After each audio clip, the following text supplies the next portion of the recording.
शांतिपुर नामक गांव में गंगाराम अपनी पत्नी सुशीला और अपने बेटे के साथ रहा करता था। गंगाराम के पास अपनी कोई खेती नहीं थी। वे सब्जी बेचने का काम करा करता था। उस गांव में एक सेठ अक्सर आता और गांव वालों से अनाज खरीदता था और गांव वाले उस सेठ को ही अपना अनाज बेचते थे। सेठ को अनाज खरीदते खरीदते एक दिन बहुत रात हो जाती है और फिर वो कहता है, क्या करूं? आज तो बहुत देर हो गई है। आज तो समय का पता ही नहीं चला। अगर मैं अब निकलूंगा तो पता नहीं कि शहर कब तक पहुंचूंगा। मुझे आज रात इसी गांव में ही रुकना होगा। लेकिन मैं किसके घर पे रुकूं? वैसे तो मेरे इस गांव में ज़्यादातर लोग जान पहचान के ही हैं, क्योंकि अक्सर मैं इन्हीं से तो अनाज खरीदता हूँ। लेकिन अगर मैं किसी के भी घर पे रुक गया तो किसान के भाव बढ़ जाएंगे। ये किसी का एहसान लेना जैसा हो जाएगा और मुझे अगली बार कम पैसों में अनाज खरीदना पड़ जाएगा। नहीं नहीं, इन किसानों से जान पहचान ज़्यादा बढ़ाना अच्छा नहीं रहेगा मेरे लिए। इसमें मेरा ही घाटा होगा। तभी वहां से गंगाराम जा रहा होता है और सेठ जी को रास्ते में देखकर वो उनसे कहता है, अरे सेठ जी, आप आप तो शहर वाले सेठ जी हो ना? आप अभी तक गए नहीं? अब तो बहुत शाम हो गई है। कुछ ही देर में रात हो जाएगी। अब तो आपको यहाँ से निकल जाना चाहिए था। वैसे आप यहाँ कर क्या रहे हैं? कोई परेशानी है क्या? सेठ गंगाराम को देखकर सोचता है, मुझे लगता है मुझे इस गंगा राम की मदद लेनी चाहिए। ये तो वैसे भी सब्जी बेचता है। इससे मैंने आज तक ना कोई सब्जी खरीदी है और ना ही इसकी कोई ज़रूरत है मुझे। अगर मैं गांव में किसी से मदद मांगूंगा तो बदले में मुझे अनाज उसे सस्ते दामों में देना होगा। लेकिन अगर मैं इससे मदद लूँगा तो ये बदले में मुझसे कुछ भी नहीं मांगेगा, क्योंकि इसकी खेती तो है ही नहीं। तो ये मुझे अनाज कहाँ से बेचेगा? अच्छा मौका मिला है, आज इसके यहाँ ही ठहर जाता हूँ और मेरा आज का काम भी निकल जाएगा और मेरा आज रात रहने का बंदोबस्त भी बन जाएगा। फिर सेठ गंगाराम से बोलता है, हाँ गंगाराम, तुम ही देखो ना, अब शाम हो गई है। मैं भी वही सोच रहा था कि आज रात मुझे इसी गांव में ही रुक जाना चाहिए। इतनी रात गए मुझे आज यहाँ से निकलना सही नहीं लग रहा है, क्योंकि मेरे पास धन भी है और रात गए रास्ते में, पता नहीं रास्ते में कहीं चोर मिल गए तो। इसीलिए मैं यही सोच रहा था कि मैं यहीं रुक जाऊं। लेकिन मुझे ये समझ नहीं आ रहा है कि मैं किससे मदद मांगूं, किसके घर पे रुकूं। पता नहीं कोई इस बात के लिए राज़ी होगा भी या नहीं। और मुझे किसी को तकलीफ़ देना बिल्कुल भी अच्छा नहीं लगता है। इसलिए मैंने सोचा कि इसी गांव में कहीं कोना देखकर अपनी रात बिता लूँगा। लेकिन गंगाराम सेठ से कहता है, अरे नहीं नहीं सेठ जी, आप ये कैसी बातें कर रहे हैं। आप तो हमारे घर में एक मेहमान की तरह हैं। आप एक काम कीजिए, आप मेरे ही घर चलिए और मेरे घर पे रात बिता लेना और कल सुबह होते ही अपने घर चले जाना। फिर सेठ कहता है, गंगाराम, तुमने कह दिया, मेरे लिए तो इतना ही काफ़ी है, लेकिन मैं किसी को भी तकलीफ़ नहीं देना चाहता हूँ। तुम्हारा भी तो परिवार है ना, तुम्हारी पत्नी को इस बात से तकलीफ़ हो सकती है। रहने दो, मैं यहीं ठीक हूँ। फिर गंगाराम बोलता है, अरे नहीं नहीं सेठ जी, हमें कोई तकलीफ़ नहीं है और ना ही मेरी पत्नी को कोई तकलीफ़ होगी।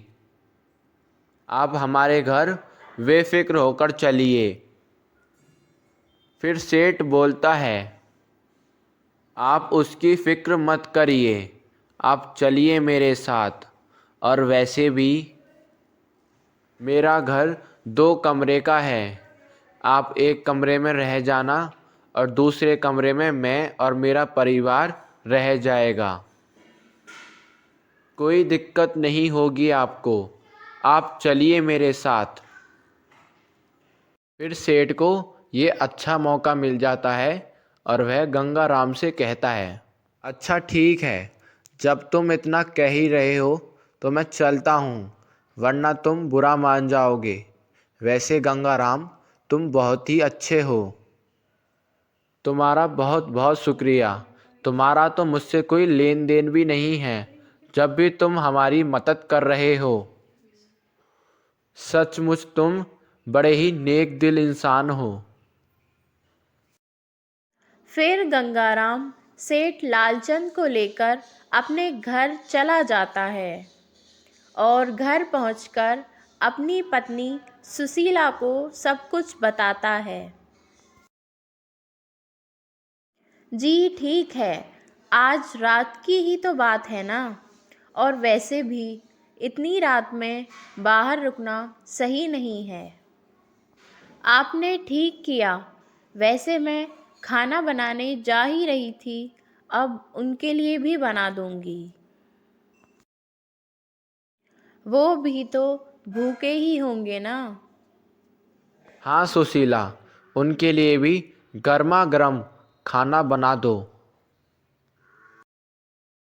फिर सुशीला खाना बनाने लग जाती है। फिर सभी लोग खाना खाने लग जाते हैं और फिर रात होते ही सेठ लालचंद एक कमरे में आराम से सो जाता है। और फिर रात गुजर जाती है और दिन हो जाता है। फिर दूसरे दिन सेठ गंगाराम से कहता है, अच्छा गंगाराम, अब मैं चलता हूँ, तुम्हारा बहुत बहुत शुक्रिया। गंगाराम, तुमने मेरे लिए बहुत ही अच्छी व्यवस्था रखी और खाना तो बहुत ही स्वादिष्ट था। तुम्हारा बहुत बहुत धन्यवाद। फिर गंगाराम बोलता है, कोई बात नहीं सेठ जी, अब आप जाइए और हाँ, आराम से जाइएगा। और फिर सेठ वहाँ से चला जाता है। और फिर ऐसे ही कई दिन गुजर जाते हैं। फिर सेठ दोबारा अनाज लेने गांव में आता है और उसे उस दिन भी रात हो जाती है। और फिर सेठ लालचंद सोचने लगता है, एक काम करता हूँ, गंगाराम के ही घर चला जाता हूँ। मुफ्त का खाना भी मिल जाता है और रात में रहने का ठिकाना भी मिल जाता है। कल सुबह चला जाऊंगा और वैसे भी गंगाराम मुझसे मना नहीं करेगा। यही सोचकर सेठ गंगाराम के घर चला जाता है। सेठ फिर गंगाराम से कहता है, गंगाराम, आज मुझे और देर हो गई, क्या मैं तुम्हारे घर पे आज भी रुक सकता हूँ? गंगाराम फिर सेठ से कहता है, हाँ हाँ, क्यों नहीं सेठ जी, ये तो आपका ही घर है, आप यहाँ कभी भी आ सकते हैं, आप यहाँ रुक सकते हैं, आइए ना, अंदर आइए, आप बाहर क्यों खड़े हैं? फिर सेठ गंगाराम के घर जाता है। उस दिन भी सुशीला सेठ लालचंद के लिए खाना बनाती है और फिर वो खाना खाकर आराम से सो जाता है। और दूसरे दिन निकल जाता है। ऐसे ही दिन गुज़र जाते हैं और ये सिलसिला ऐसे ही चलता रहता है। अब लालचंद ने अपना रहने का ठिकाना गंगाराम के घर को ही बना लिया था। अब तो वह सीधे सीधे उसके घर जाने लगा और गंगाराम से अपनी सेवा करवाता था। एक दिन ऐसे ही सेठ गंगाराम के घर जाकर उससे कहता है, अरे गंगाराम, बहुत तेज भूख लगी है, जल्दी से अपनी पत्नी से कहकर मेरे लिए गर्मा गर्म रोटियां बनवा दो, मुझे बहुत तेज भूख लगी है, मैंने सुबह से कुछ नहीं खाया है। फिर गंगाराम बोलता है, जी सेठ जी, बिल्कुल, अभी लेकर आता हूँ आपके लिए गर्मा गर्म रोटियां। ये क्या है जी? अब तो ये हमेशा हमारे घर ही आने लग जाते हैं। हमारा घर क्या कोई धर्मशाला है? एक बार हो गया, 2 बार हो गया, जैसे तैसे हम अपना खर्चा उठाते हैं। ऊपर से ये सेठ आए दिन आ जाता है। ये नहीं कि हमारी थोड़ी मदद कर दे, हमें थोड़ा अनाज दे दे। लेकिन नहीं, मुझे लगता है इस सेठ ने जानबूझकर हमारा घर चुना है ताकि उनको घाटा ना हो और मुफ्त में ही काम बन जाए। गांव में और भी तो घर हैं और बहुत सारे लोग इससे व्यापार करते हैं, अपना अनाज बेचते हैं। यह उन लोगों के घर जाकर क्यों नहीं रुकते? बार बार ये हमारे घर क्यों आ जाते हैं, जबकि हमारा तो कोई लेन देन भी नहीं है इनसे? फिर क्यों ये बार बार आ जाते हैं हमारे यहाँ? हमारे पास तो कोई खेती बाड़ी भी नहीं है, हमारा गुजारा तो सब्जी बेचकर ही चलता है।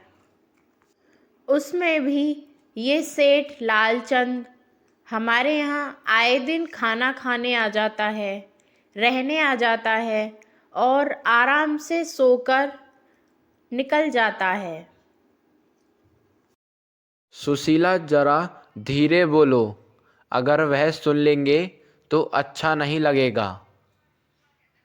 जाने दो ना, हमारा क्या जा रहा है, बेचारे वह शहर से हमारे गांव में व्यापार ही तो करने आते हैं, उनका तो शहर में बहुत ही बड़ा घर है, फिर भी तो वो हमारे इस छोटे से घर में ठहरते हैं। उनकी मजबूरी है ये सुशीला, नहीं तो वह हमारे घर पे क्यों ठहरते? तुम उनके बारे में ऐसा मत बोलो, क्योंकि जब मैंने उनसे घर पे आने के लिए कहा था तो वह मना कर रहे थे, वह तो खुद भी नहीं आना चाहते थे। वह तो मैं ही था जो उन्हें ज़बरदस्ती यहाँ पर लेकर आ गया। वह तो बाहर ही रुक रहे थे। और तुम ही बताओ सुशीला, ऐसे अच्छा लगता है क्या? फिर गंगाराम की पत्नी सुशीला बोलती है, आप भी ना, वह कौन से आपके रिश्ते में हैं? बाहर रुक रहे थे तो रुक लेने देते ना। जो बार बार उन्हें घर पर लेकर आते हो, और अब तो वो पूछना भी ज़रूरी नहीं समझते। सीधे सीधे आ जाते हैं जैसे कि उनका ही घर हो। ये तो कोई बात नहीं हुई। छोड़ो ना सुशीला, वह कौन सा रोज़ रोज़ हमारे घर पर आते हैं। कभी कभी देर हो जाती है तभी तो यहाँ आ जाते हैं। फिर सुशीला बोलती है, आप भी क्या बोल रहे हो? वो ना जाने कितने दिन से हमारे यहाँ आ रहे हैं। अब ये तो हमेशा का ही हो गया है। आपसे बोलने का तो कोई फ़ायदा नहीं, क्योंकि आप तो अपनी ही चलाएंगे ना। जाइए बाहर और उनके पास बैठिए। आप तो वैसे भी मेरी एक भी नहीं सुनेंगे, करेंगे तो अपने मन की ही ना। और इतना सुनकर गंगाराम वहाँ से चला जाता है और सुशीला खाना बनाने लगती है। उसके बाद वह सेठ खाना खाकर फिर से सो जाता है और फिर सुबह होते ही वहाँ से निकल जाता है। एक दिन सुशीला अपने पति से कहती है, सुनिए जी, हमें हमारे भविष्य के बारे में सोचना चाहिए। अजय के बारे में सोचना चाहिए। सब्ज़ी बेचकर हमें कितना कम मुनाफा होता है। गांव में तो लोग सब्ज़ियां खरीदते ही नहीं हैं, बिल्कुल ना के बराबर सब्ज़ियां खरीदते हैं। इतने कम पैसों से हमारा गुजारा भी नहीं होता। आपको नहीं लगता कि आपको कुछ और करना चाहिए?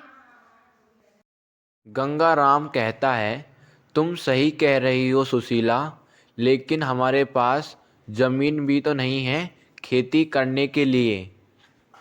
अगर हमारे पास ज़मीन होती तो मैं खेती ही कर लेता, और मैं खेती के अलावा और कुछ कर भी नहीं सकता हूँ। माना कि हमारे पास ज़मीन नहीं है, लेकिन दिमाग तो है ना। आप गांव में सब्जियां बेचते हैं, इससे अच्छा आप शहर में जाकर क्यों नहीं बेचते? क्योंकि आप उस जगह सब्जियां बेच रहे हैं जहां लोगों को ज़रूरत ही नहीं है। क्योंकि गांव के लोग तो सब्जियां खरीदते ही नहीं हैं, लेकिन शहर में लोगों को अक्सर सब्ज़ी की ज़रूरत होती है। शहर के लोग रोज़ सब्जियां खरीदते हैं, तो अगर आप शहर जाकर सब्जियां बेचेंगे तो मुझे लगता है कि हमारा ज़्यादा मुनाफा होगा और शहर में दाम भी अच्छा मिलेगा, और आप उन्हें ताज़ा ताज़ा सब्जियां बेचेंगे तो हमारा सब्जियों का व्यापार भी अच्छा चलेगा। अगर हमें ज़्यादा मुनाफा चाहिए तो यही करना पड़ेगा। आपको शहर जाना पड़ेगा।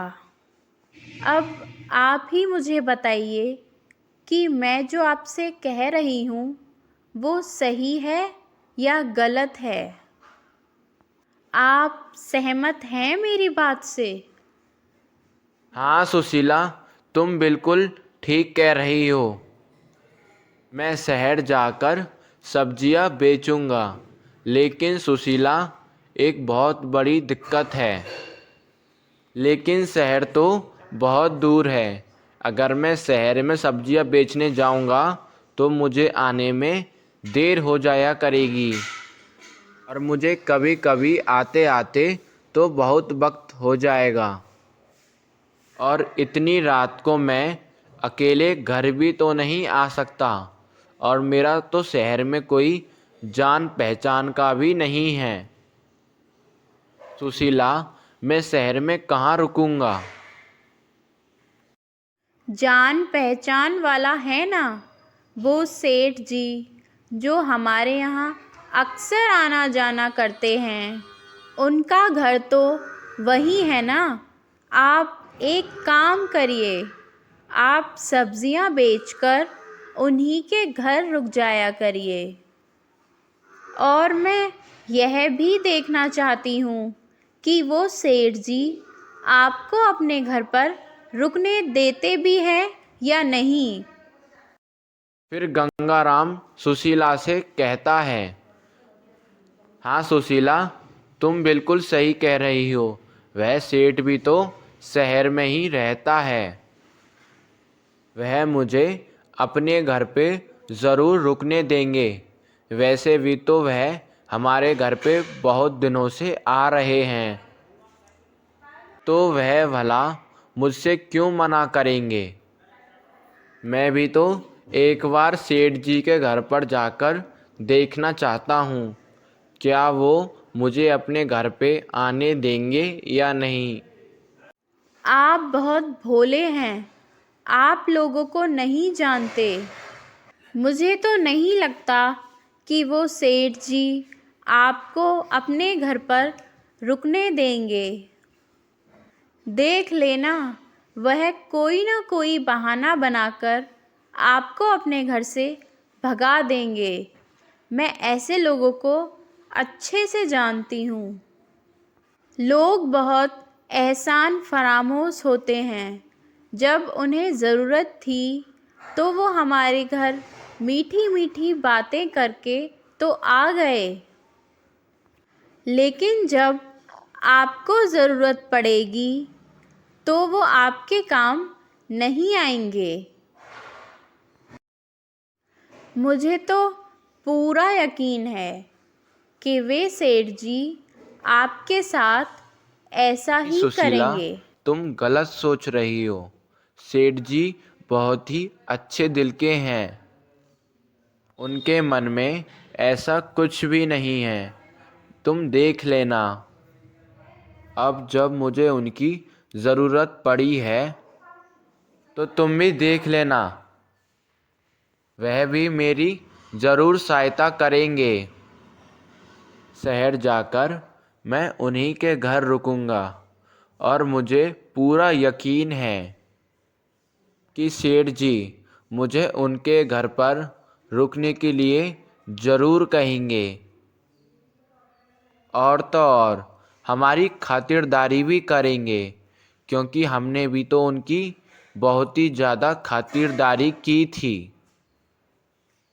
फिर गंगाराम की पत्नी सुशीला बोलती है, हाँ, देख लेते हैं आप सही हैं या मैं। फिर दूसरे दिन गंगाराम सब्जी लेकर शहर के लिए निकलता है।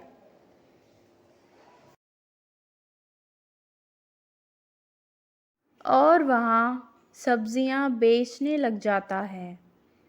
ताज़ा सब्जियाँ होने की वजह से उसकी बिक्री बहुत अच्छे से होने लगती है और उसकी सारी सब्जियाँ बिक जाती हैं। ये सब देखकर गंगाराम बोलता है, सुशीला ने सही कहा था। अच्छा हुआ कि मैं शहर आ गया सब्जी बेचने के लिए। गांव में तो कोई सब्जियां खरीदता भी नहीं था, लेकिन शहर में तो बहुत सारे लोग सब्जियां खरीदते हैं।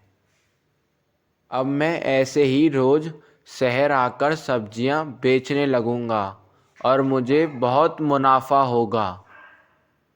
लेकिन अब तो शाम होने को आई है। मुझे अब सेठ जी के घर जाना होगा। कल सुबह होते ही चला जाऊंगा। फिर वह सेठ लालचंद के घर जाता है। उसके गेट पर खड़ा एक आदमी उसे रोकता है और उससे कहता है, अरे रुको रुको, कहाँ चले जा रहे हो? तुम्हें किससे मिलना है? फिर गंगाराम बोलता है, मैं गंगाराम हूँ और शांतिपुर से आया हूँ, मुझे सेठ जी से मिलना है। अच्छा, तो तुम बाहर ही रुको, मैं अभी अंदर जाता हूँ और सेठ जी से पूछ कर आता हूँ।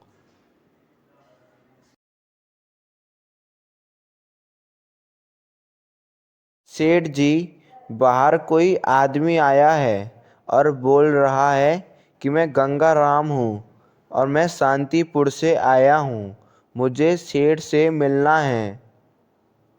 क्या मैं उसे अंदर भेज दूँ? तभी सेठ बोलता है, अरे नहीं नहीं, मैं उसे अच्छी तरीके से जानता हूँ, उसे अंदर भेजने की कोई ज़रूरत नहीं है। तुम उससे जाकर कह दो कि मैं घर पर नहीं हूँ, घर पर मेरी पत्नी अकेली है, तो अंदर आने की कोई ज़रूरत नहीं है, उसे बाहर से ही भगा दो। फिर सेठ का नौकर गंगाराम से कहता है, सुनो भाई, सेठ जी यहाँ नहीं हैं, तुमसे जाने के लिए कहा है, वह तुमसे बात नहीं करना चाहते हैं। फिर गंगाराम बोलता है, नहीं, ऐसा नहीं हो सकता, तुम एक काम करो, तुम मेरा नाम उन्हें अच्छे से बताओ, ना कि उन्हें यह बताओ कि मैं शांतिपुर से आया हूँ।